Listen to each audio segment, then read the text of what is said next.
My father raised his champagne glass at his 70th birthday party, the crystal catching the light from the massive chandelier above. 200 guests fell silent as Preston Harwick commanded the room with the same authority he'd wielded over his business empire for 40 years. He looked directly at me, and I knew something terrible was coming. "Ladies and gentlemen, before we continue this celebration, I have an announcement about my legacy," he said, his voice carrying that familiar edge of cruelty I'd known since childhood. "As you know, I'm retiring from Harwick Industries, and it's time to pass the torch to the next generation." The room buzzed with anticipation. My brothers, Roderick and Sterling, straightened their shoulders, already savoring their triumph. They stood near the grand staircase like princes awaiting their coronation, their wives glittering with diamonds beside them. "To my eldest son, Roderick," my father continued, gesturing toward my brother who stepped forward with a practiced smile, "I leave the manufacturing division, the estates in Connecticut and Palm Beach, the yacht fleet, and $18 million in liquid assets. You've earned every penny by standing beside me for 15 years. Applause erupted. Roderick raised his own glass, his smile widening as board members and investors nodded their approval. His wife, Camilla, kissed his cheek for the cameras that were documenting this grand moment. "To Sterling, my second son," Preston's voice boomed with pride, "goes the European operations, our international holdings, the Manhattan penthouse, the art collection valued at $12 million and another $18 million in cash. Your vision for global expansion has proven invaluable." More applause. Sterling gave a mock bow, soaking in the admiration while his wife whispered something in his ear that made him grin even wider. I stood in the back corner, my stomach turning to lead, knowing what was coming but hoping I was wrong. "And now," my father said, his voice changing, becoming sharper, colder, "we come to my youngest son, Deacon." Every eye in the room turned to find me. I felt their stares like needles, some curious, others already glinting with the anticipation of blood in the water. Preston walked closer to where I stood, each step deliberate, theatrical.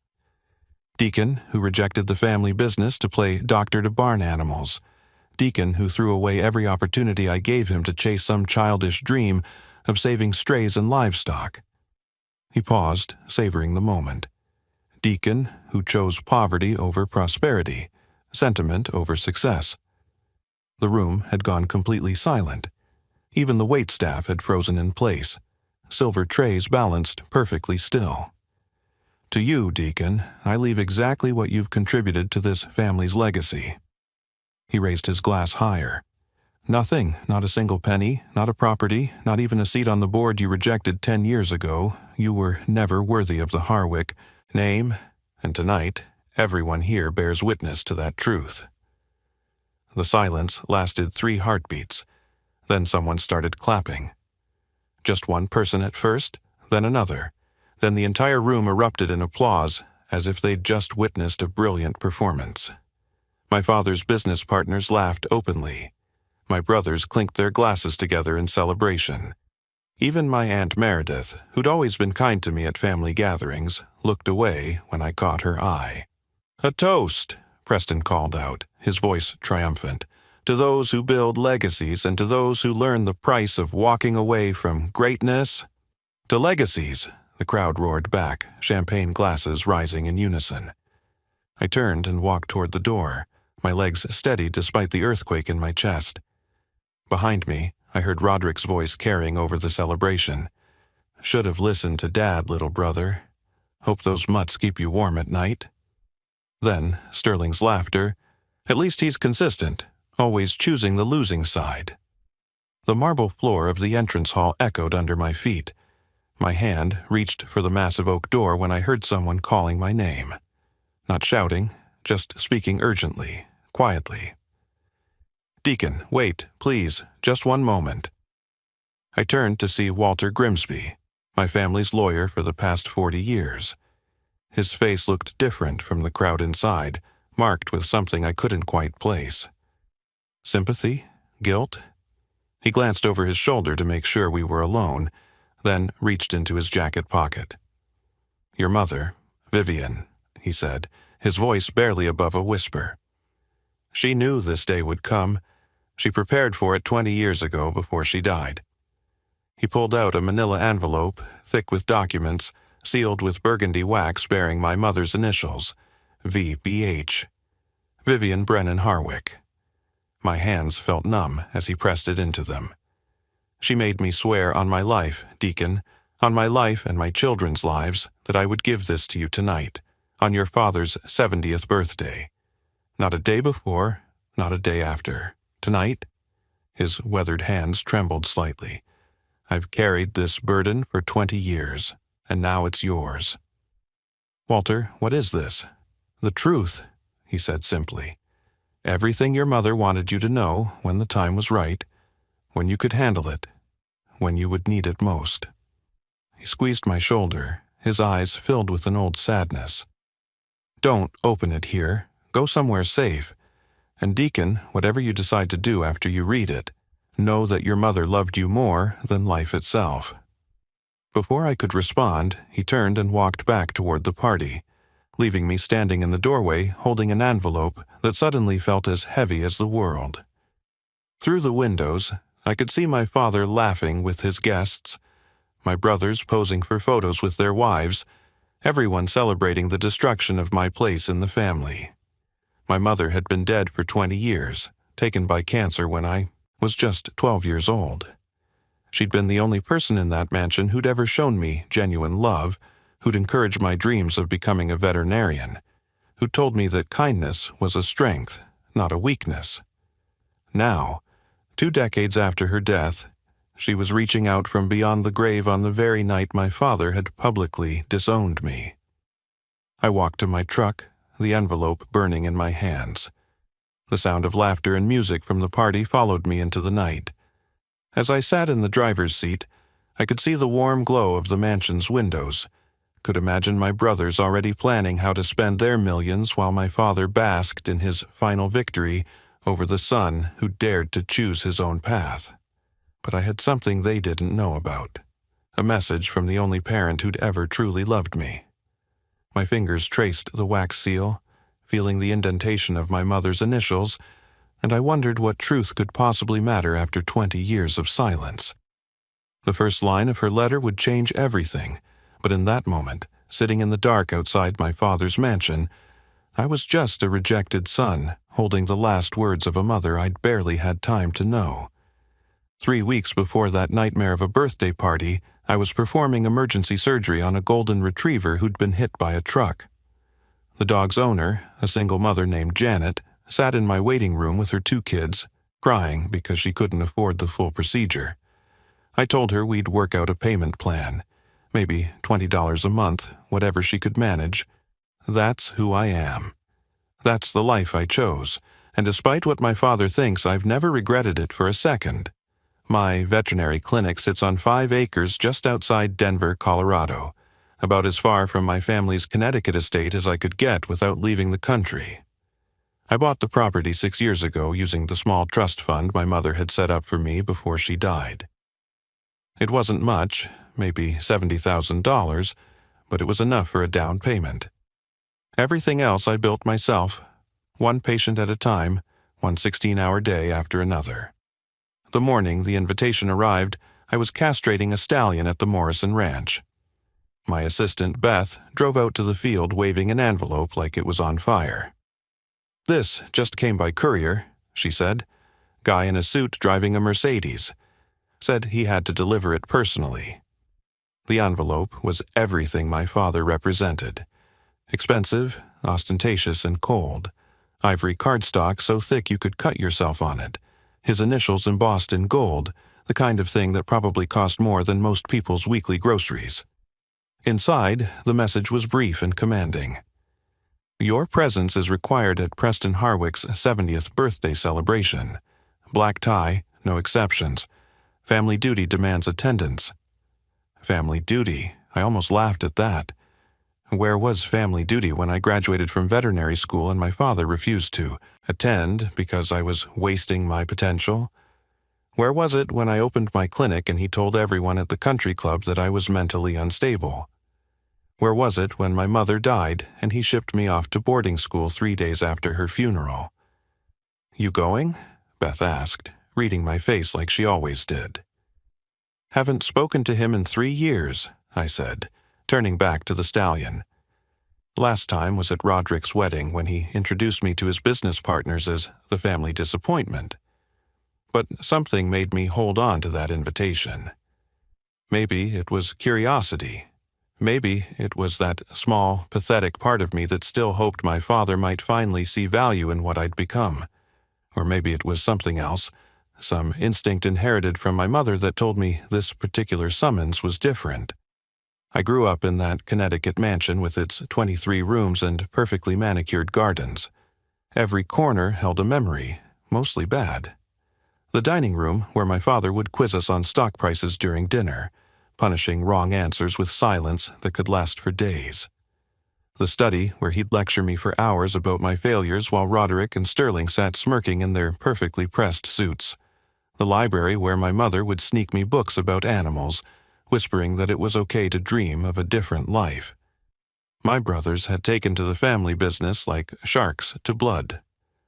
Roderick, 6 years older than me, had started shadowing our father at board meetings when he was 14. Sterling, 3 years my senior, had his first insider trading scheme figured out by his senior year of high school, though my father made sure it never touched him legally. They were Preston Harwick's true sons, molded in his image, ruthless, calculating, and completely devoted to the altar of money.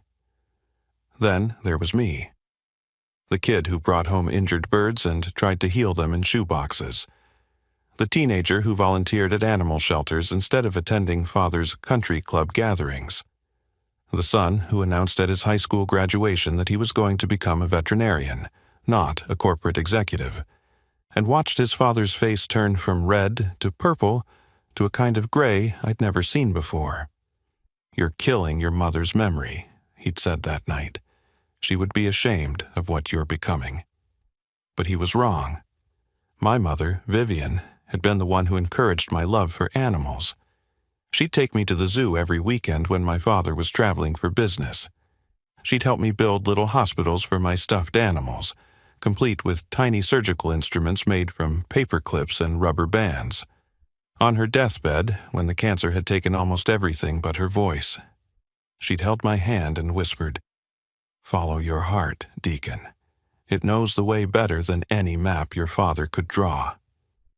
She died 2 days later.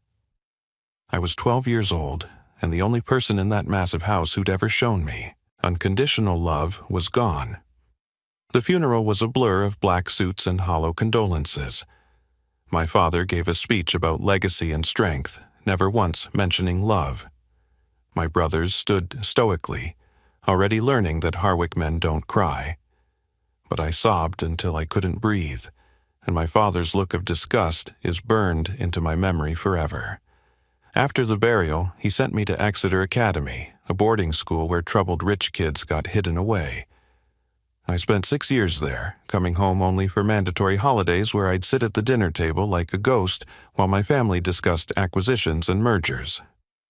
The day I turned 18, I took my mother's trust fund and never looked back. Now, all these years later, that invitation sat on my desk between patient files and prescription pads. I had built something my father could never understand. A life measured in saved animals and grateful families rather than profit margins. My clinic had become known throughout Colorado for taking cases other vets wouldn't touch, for never turning away an animal in need, regardless of the owner's ability to pay. But that invitation kept calling to me. Some part of me, maybe the 12-year-old boy who'd lost his mother, needed to face that house again. Needed to see my father one more time and show him that his definition of failure wasn't the only one that mattered. So I made the decision that would change everything. I called Beth, told her to clear my schedule for a long weekend, and booked a flight to Connecticut. I even bought a tuxedo, the first formal wear I'd owned since high school. As I packed, I found myself wondering what my mother would think of the man I'd become. I hoped she would be proud. I hoped she would understand that choosing compassion over wealth was its own kind of success. The night before the flight, I performed one last surgery, removing a tumor from a 10-year-old lab whose family had driven 3 hours to see me. As I worked, carefully, methodically, saving a life with my own hands, I thought about the party waiting for me, about the father who saw this work as beneath a Harwick, about the brothers who would mock my choices.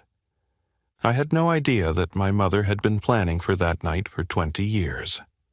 I had no idea that everything I thought I knew about my family was built on lies. All I knew was that I was about to walk back into the house that had tried to break me, wearing a rented confidence and carrying the weight of every choice that had led me away from my father's world and towards something he could never understand. A life built on healing instead of harming, on service instead of supremacy. The boy who'd left that mansion was returning as a man who saved lives for a living. I thought that would be enough.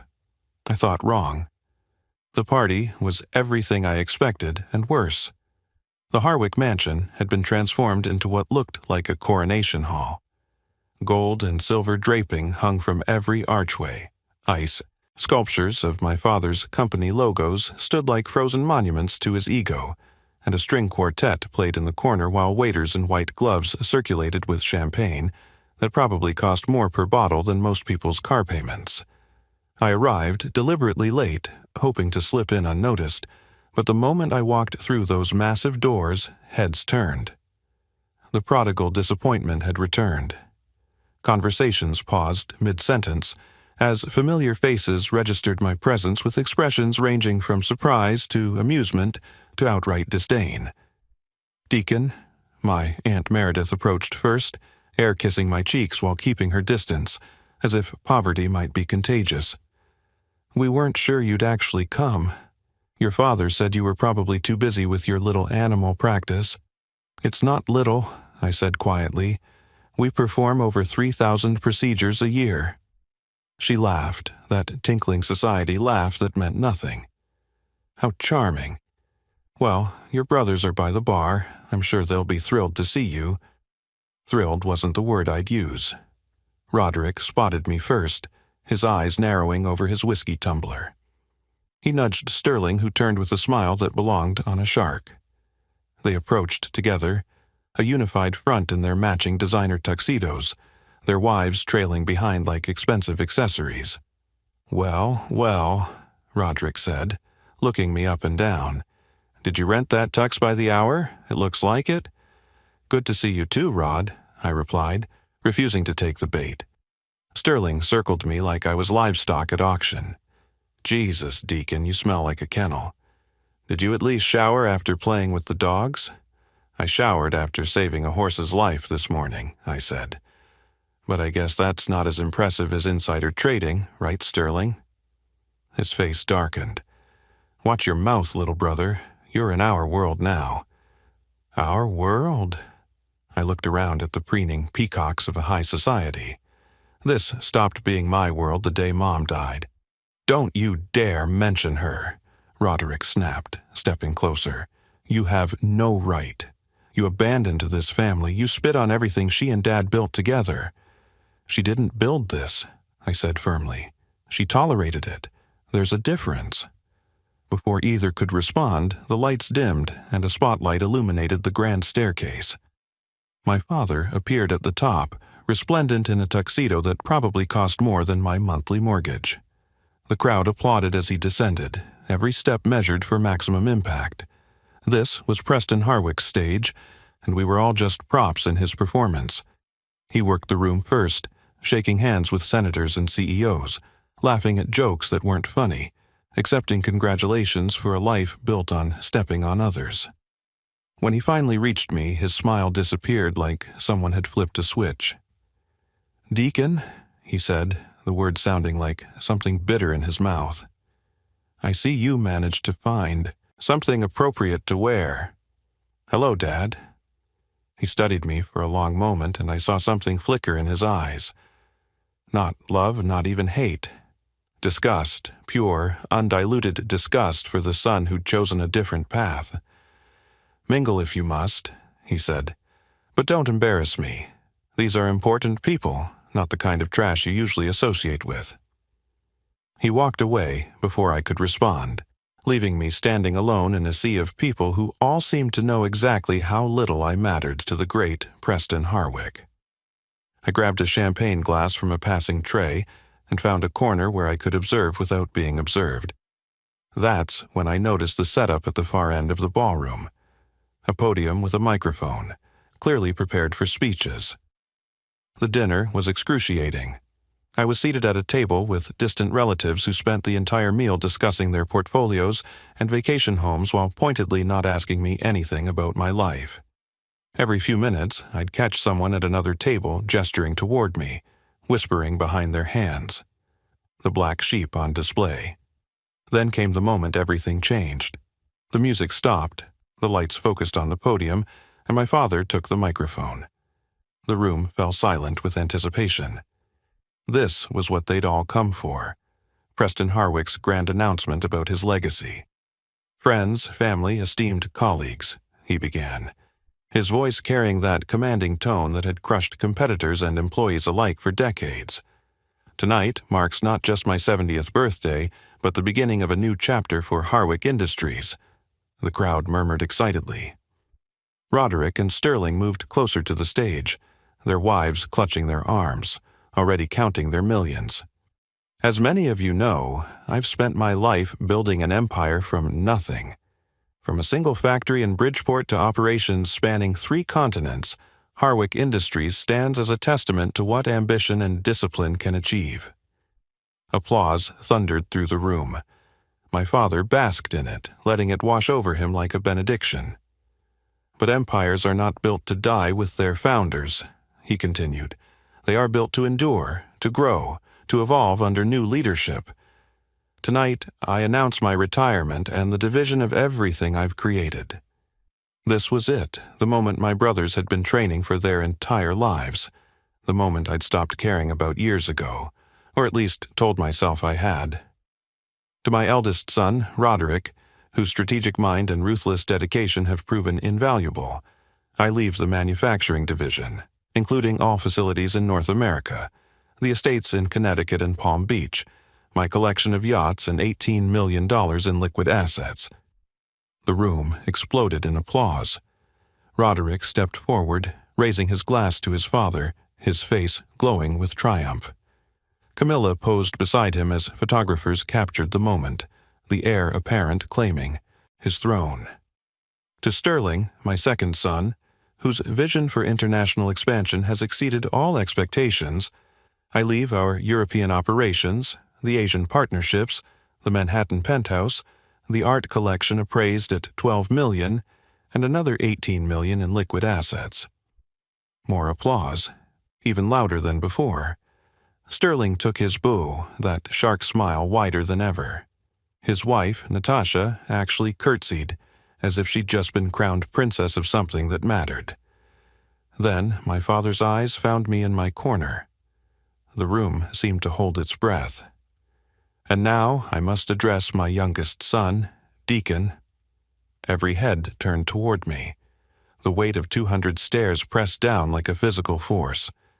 I set down my champagne glass and stood straighter, preparing for impact. Deacon, who was given every opportunity, every advantage, every chance to be part of something magnificent. Deacon, who chose instead to waste his education, his potential, his very birthright on a profession barely worthy of being called a profession.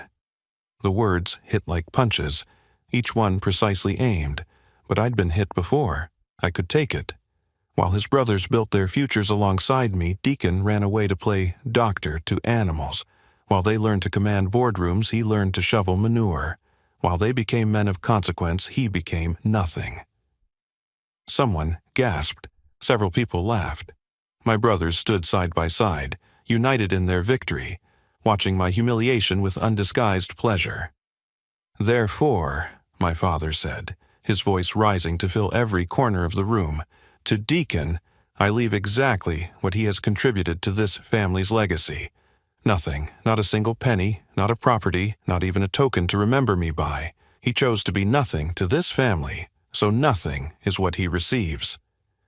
The silence that followed was absolute. Then, starting from the table where my father's business partners sat, applause began. Slow at first, then building to a crescendo that shook the chandeliers. People were actually giving him a standing ovation for disowning me. "You were never worthy," my father said into the microphone, looking directly at me. "Never worthy of the Harwick name, never worthy of your mother's memory, never worthy of being my son." The crowd roared its approval.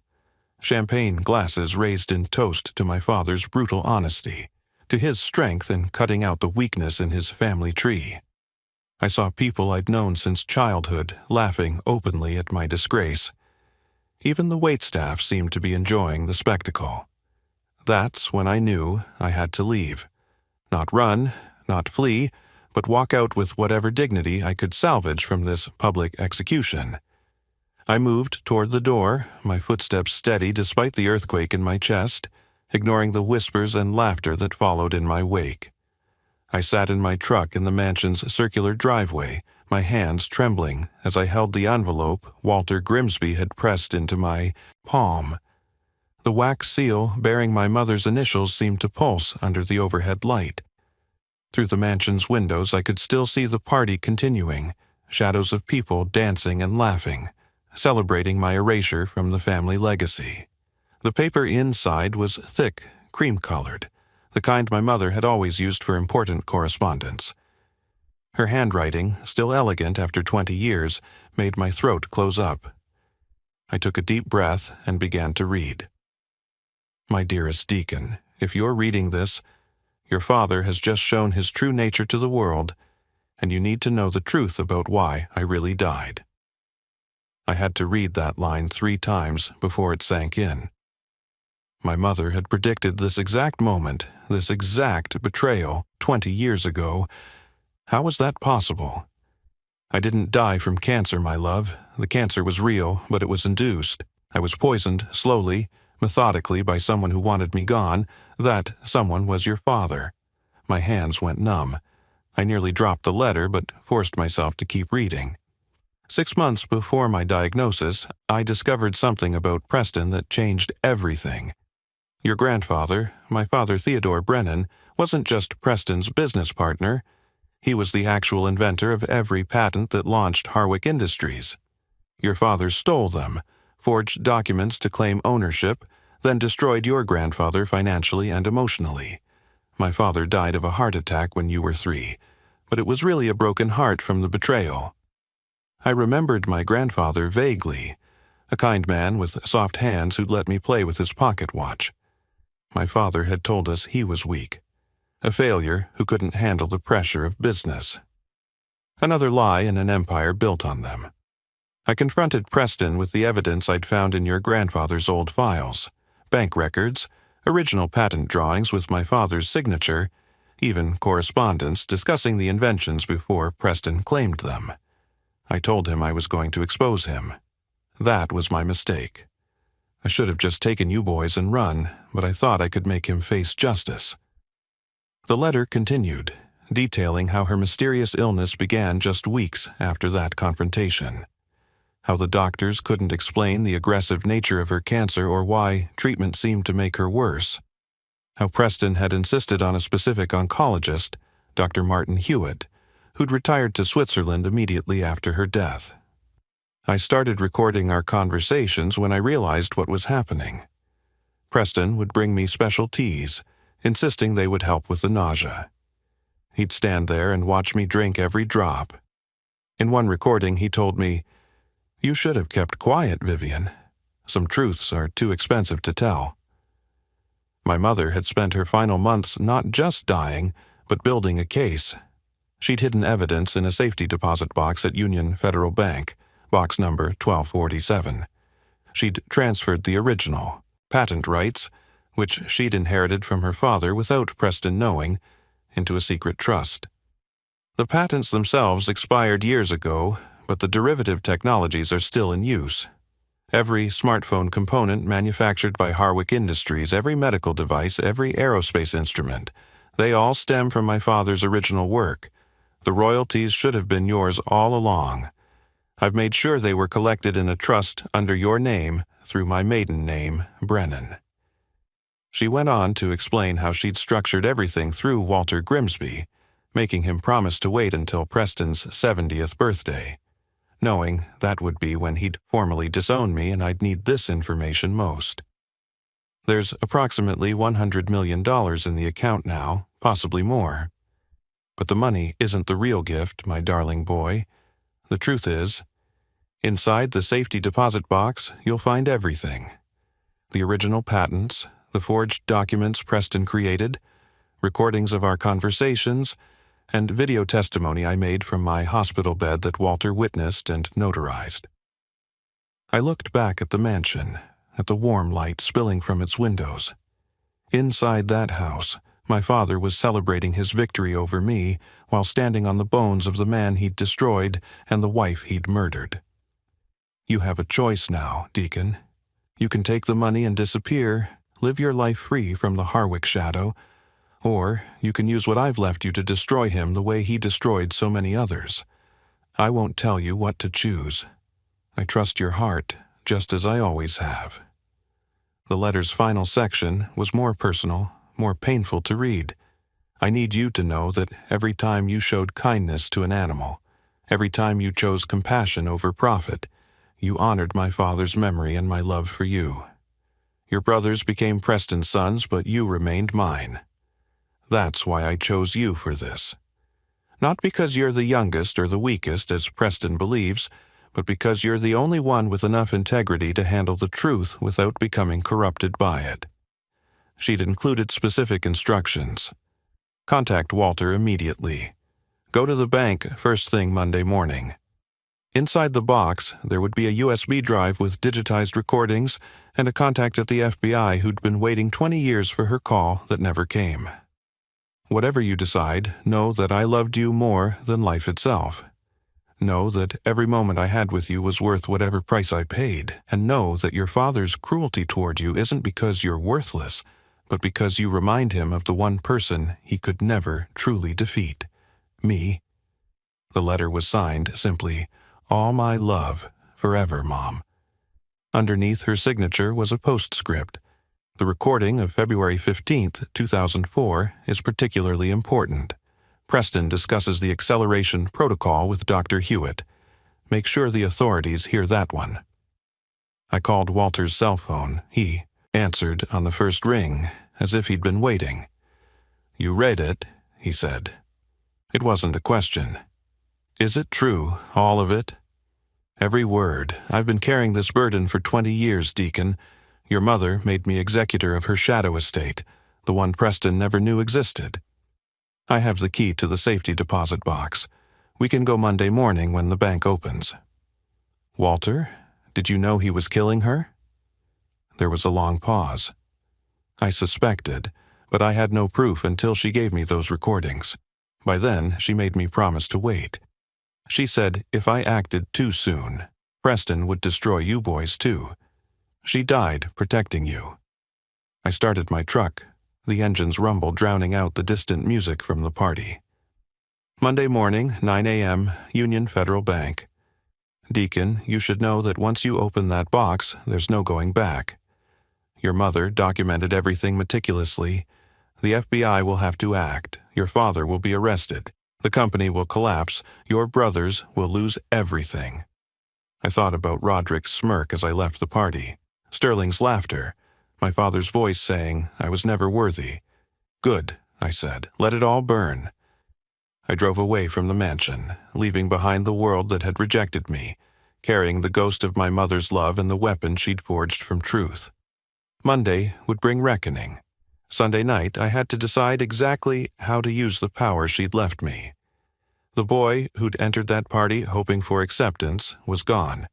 In his place sat a man with proof of murder and the means for justice. My mother had been playing a long game, one that spanned decades and reached beyond death itself. Now it was my turn to make the final move. Monday morning arrived gray and drizzling, fitting weather for resurrection and revenge. Walter met me at Union Federal Bank precisely at 9, carrying a briefcase and wearing the same expression priests probably wear before performing last rites. The bank manager, a woman named Patricia Chen, had been notified by Walter to expect us. She led us to a private viewing room in the vault basement, her heels clicking against marble floors like a countdown. Box 1247 was larger than I'd expected, one of the old-fashioned ones that required 2 keys. Walter produced his, I signed the authentication papers, and Patricia left us alone with 20 years of secrets. Inside, my mother had organized everything with the same meticulous care she'd once used to arrange family photographs. Labeled folders, chronological recordings on a USB drive, original documents in protective sleeves. The first folder contained the original patents, my grandfather Theodore Brennan's actual handwriting describing innovations that would eventually generate billions. Paper-clipped to each patent was Preston's forged version, the signatures obviously different when you saw them side by side. My mother had also included bank records showing Preston had paid a forger named Marcus Webb $30,000 just days before filing the false patents. The USB drive contained 43 audio recordings. I plugged it into Walter's laptop and selected February 15, 2004, the one my mother had specifically mentioned. My father's voice filled the room, casual and cold. "The current dosage isn't working fast enough, Martin. Every day she lives is another day she might talk. I need you to increase the thallium, not enough to trigger an autopsy, but enough to accelerate things." Dr. Hewitt's nervous voice responded, "Preston, this is already beyond what we discussed. The ethics board would have my license." "The ethics board will never know. She has cancer, Martin. People with cancer die. Just make it happen faster. Another 2 weeks maximum. I have that merger with Keltec coming up, and I can't have her disrupting it with her accusations." My stomach turned. Walter had to pause the recording while I stepped outside to compose myself. When I returned, we continued through the evidence. Video testimony of my mother, gaunt and dying but fierce with determination, detailing everything she'd discovered. Financial records showing the offshore account she'd established in my name under Brennan, containing royalties from companies still using the stolen patent derivatives. The current balance was $137 million. "Your mother was brilliant," Walter said softly. "She used her maiden name and her father's old lawyers in Canada. Preston never knew the patents had derivative claims that survived expiration. Every major manufacturer who licensed improvements on the original designs has been paying royalties to the Brennan Trust for 20 years. We spent 3 hours documenting everything, making copies, organizing the evidence into a prosecutable case. Walter had maintained contact with FBI agent Diana Morse, who tried to investigate Preston years ago, but could never find sufficient evidence. One phone call from Walter, and she agreed to meet us immediately. The meeting with Agent Morse took place in a federal building downtown. She reviewed the evidence with the intensity of someone who'd been waiting for this moment her entire career. "This is it," she said after 2 hours. "This is enough for murder charges, fraud, patent theft, conspiracy. Preston Harwick is finished." She wanted to move immediately, but I had a different idea. His retirement party. He's signing over the companies to my brothers this Friday at the Harwick Industries headquarters. Every investor, board member, and media outlet will be there. Agent Morse smiled slowly. "You want it public. I want everyone who applauded his cruelty to watch him fall." Friday arrived like thunder. The Harwick Industries headquarters had been transformed into a celebration venue, with Preston planning to sign the transfer documents on stage before 500 witnesses. I arrived with Walter, Agent Morse, and 6 other federal agents. Security tried to stop us, but FBI badges have a way of opening doors. The main hall was packed. Preston stood on stage with Roderick and Sterling, all 3 in their perfect suits, preparing to sign the documents that would transfer the empire. The crowd was filled with the same faces from the birthday party, plus reporters from major financial publications. I walked down the center aisle. Preston saw me first. his face shifting from annoyance to confusion as he noticed the federal agents behind me. The crowd began murmuring, cameras turning our way. "Deacon?" Roderick spoke into the microphone. "What the hell are you doing here?" I climbed the stairs to the stage, Walter and Agent Morse flanking me. The entire room had gone silent, hundreds of people holding their breath. "Before you sign those papers, Dad," I said, my voice carrying without the microphone, "your investors should know that Harwick Industries is built entirely on stolen technology." Preston laughed, that dismissive bark I'd heard my whole life. "You pathetic creature. You're so desperate for attention you'd interrupt my retirement with fantasies." "Not fantasies, facts." I turned to address the audience directly. "Every patent that launched this company was stolen from Theodore Brennan, my grandfather. I have the original documents, the forgeries, and the bank records showing Preston Harwick paid for false patents." The crowd erupted in shocked whispers. Reporters surged forward, cameras flashing. Preston's face had gone from red to white. "You're delusional," he snarled. "Your grandfather was a failure who couldn't handle business. My grandfather was a genius whose work you stole. But that's not even the worst part." I pulled out my phone and connected it to the venue's sound system. "This is a recording from February 15th, 2004. Preston's voice filled the hall, discussing the acceleration protocol with Dr. Hewitt, telling him to increase the poison. The crowd gasped as they listened to him casually plan his wife's murder. Several people covered their mouths in horror. Cameras captured everything. "That's fabricated," Preston shouted, but his voice cracked. "That's not real." Agent Morse stepped forward, badge raised. "Preston Harwick, you're under arrest for murder, fraud, conspiracy, and patent theft. You have the right to remain silent." The federal agents moved toward him. Preston looked at Roderick and Sterling, who stood frozen, their inherited empire crumbling in real time. Then he looked at me with pure hatred. "You destroyed everything," he hissed as they cuffed him. "No," I replied calmly. "You destroyed everything when you killed her. I'm just returning the favor." As they led him away, the crowd exploded into chaos, reporters screaming questions, investors demanding answers, board members fleeing like rats from a sinking ship. Roderick grabbed my arm. "Do you realize what you've done? You've ruined us, the company, our money, everything. Everything. Built on murder and theft," I said, pulling free. "It was never really yours." Sterling stood there, his shark smile finally gone, replaced with the look of someone watching their world end. "The houses, the accounts, they'll freeze everything." "They will," Walter confirmed. "Every asset derived from the stolen patents will be seized pending investigation." I walked off that stage, leaving my brothers in ruins, my father in custody, and an empire in ashes. The crowd parted as I passed, some with horror, others with something like respect. Outside, Agent Morse was directing Preston into a federal vehicle while news vans arrived in swarms. "Your mother would be proud," Walter said beside me. I thought about her letter, about the choice she'd given me. I could have taken the money and vanished, but that would have left her murder unpunished, her father's legacy stolen. Instead, I'd chosen justice over comfort, truth over family, exactly as she'd known I would. "Mr. Harwick," a reporter shoved a microphone at me, "how does it feel to destroy your own father?" I looked directly into the camera, knowing this would play on every network by evening. "He was never my father. Fathers don't murder mothers. He was just Preston Harwick, and now everyone knows exactly what that means."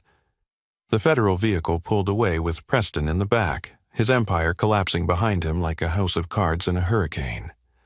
My brothers would survive, but they'd never again be the princes of anything. The investors would sue, the prosecutors would convict, and the name Harwick would become synonymous with betrayal.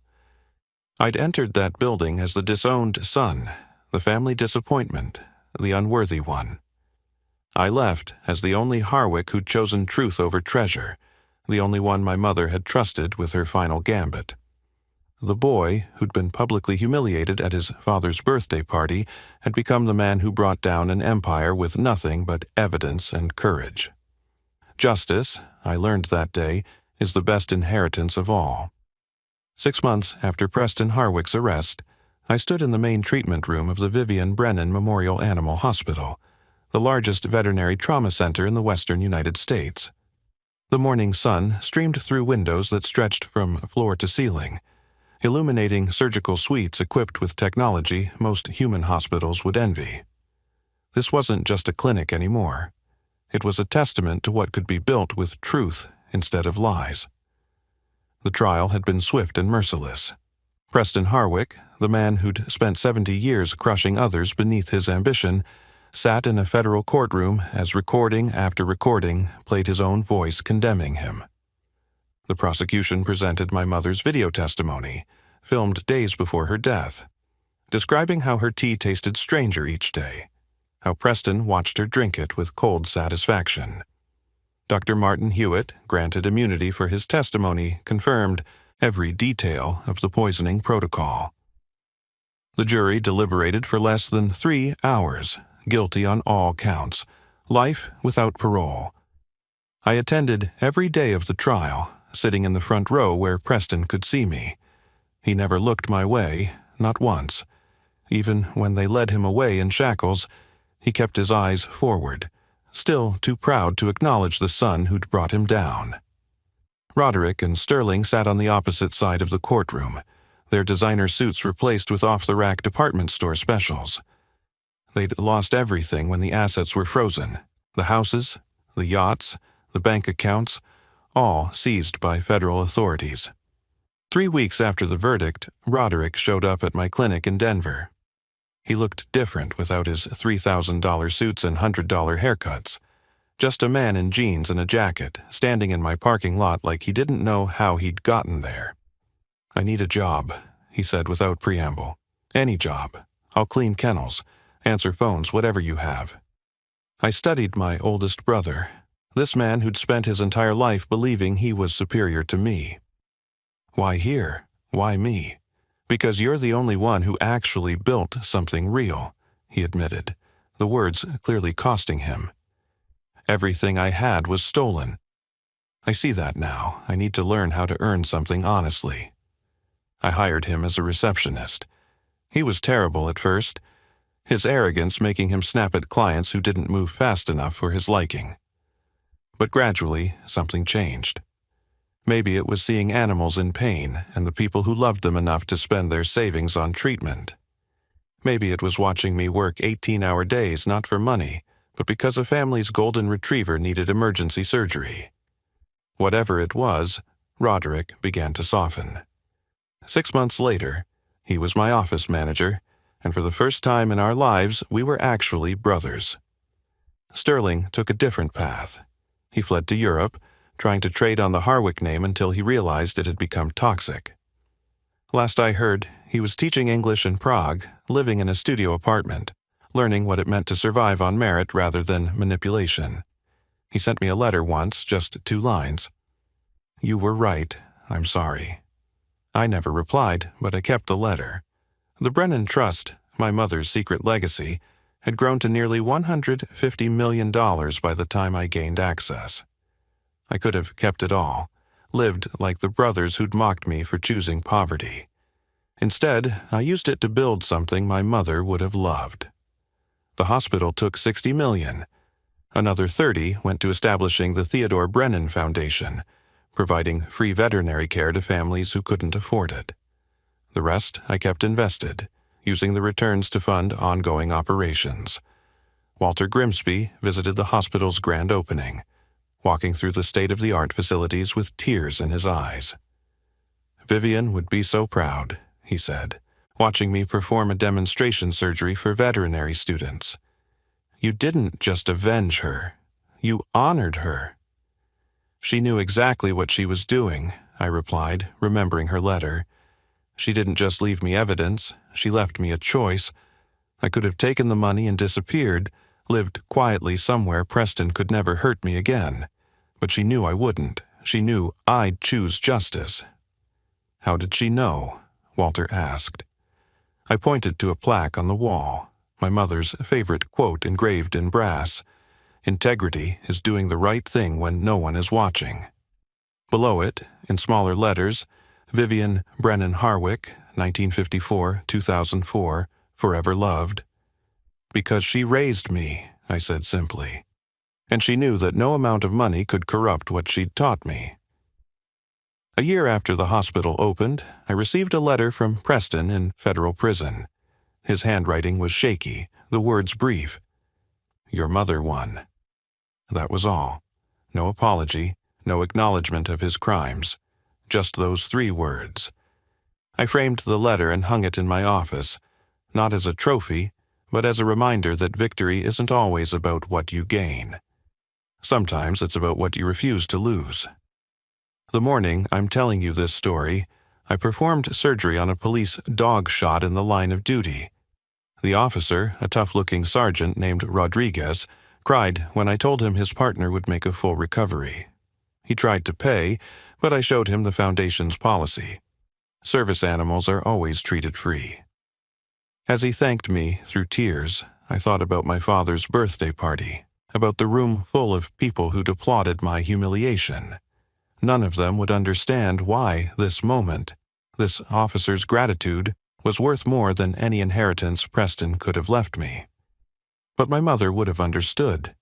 She'd known that wealth isn't measured in dollars, but in the lives you touch, the wrongs you right, the love you leave behind. I run the largest animal trauma center in 5 states now. We treat over 10,000 animals a year, half of them at reduced cost or free. Veterinary students come from across the country to train here, learning not just medicine but compassion. The walls are covered with photos from grateful families, their pets alive because we exist. This is my empire, built on healing instead of harming, funded by justice instead of theft. Preston Harwick sits in a cell, his legacy destroyed, his name a cautionary tale about the price of cruelty. My brothers learned, too late, that inherited wealth is worthless when it's built on blood. But I learned something else, something my mother made sure I'd understand, even if it took 20 years to discover it. The greatest inheritance isn't money or property or power. It's the truth that sets you free and the courage to use it. My mother knew she was dying, knew Preston would escape justice if she acted too soon. So she played the long game, trusted her youngest son to eventually stand where I'm standing now, surrounded by life and purpose instead of greed and emptiness. Every morning when I walk into this hospital, I see her name above the door. Every life we save, every family we help, every student we inspire to choose service over selfishness, it's all part of her plan. She didn't just expose Preston's crimes, she ensured that everything he stole would be transformed into something that would save lives for generations. That's the real revenge, the perfect justice. Preston spent his life taking from others, and now his victim's son spends every day giving back. He built an empire on death, and I built a hospital on the truth about that death. He died inside a federal prison, but my mother lives on in every animal we save, every family we help, every moment of grace we create from his disgrace. If you're watching this video and you've ever been told you're not worthy, that you don't matter, that choosing kindness over cruelty makes you weak, remember this: the very qualities that made my father reject me were the ones that made my mother trust me with her final secret. The compassion he saw as weakness became the strength that brought him down. The integrity he mocked as stupidity became the foundation of something he could never build or buy or steal, something real and lasting and good. Your worth isn't determined by those who reject you, but by what you choose to build despite that rejection. Your inheritance isn't what others leave you, but what you create from the truth of who you are. My name is Deacon Harwick, and I'm the son Preston Harwick said was worth nothing. Today, I'm worth $150 million, but more importantly, I'm worth the thousands of animals I've saved, the students I've taught, the brother I've forgiven, and the mother I've honored. That's my inheritance, my legacy, my truth. And it all started with a sealed envelope and a mother's perfect, patient love. If this story resonated with you, if you've ever faced rejection from those who should have loved you most, I want you to know that your worth isn't diminished by their blindness. Like this video if it touched your heart. Share it with someone who needs to hear that choosing integrity over inheritance is always the right choice. Comment below with your own story of overcoming family rejection or finding your worth beyond others' opinions. And subscribe to this channel for more stories about justice, redemption, and the unexpected ways truth finds its way to light. Remember, sometimes the greatest gift isn't what you're given, but what you're strong enough to uncover.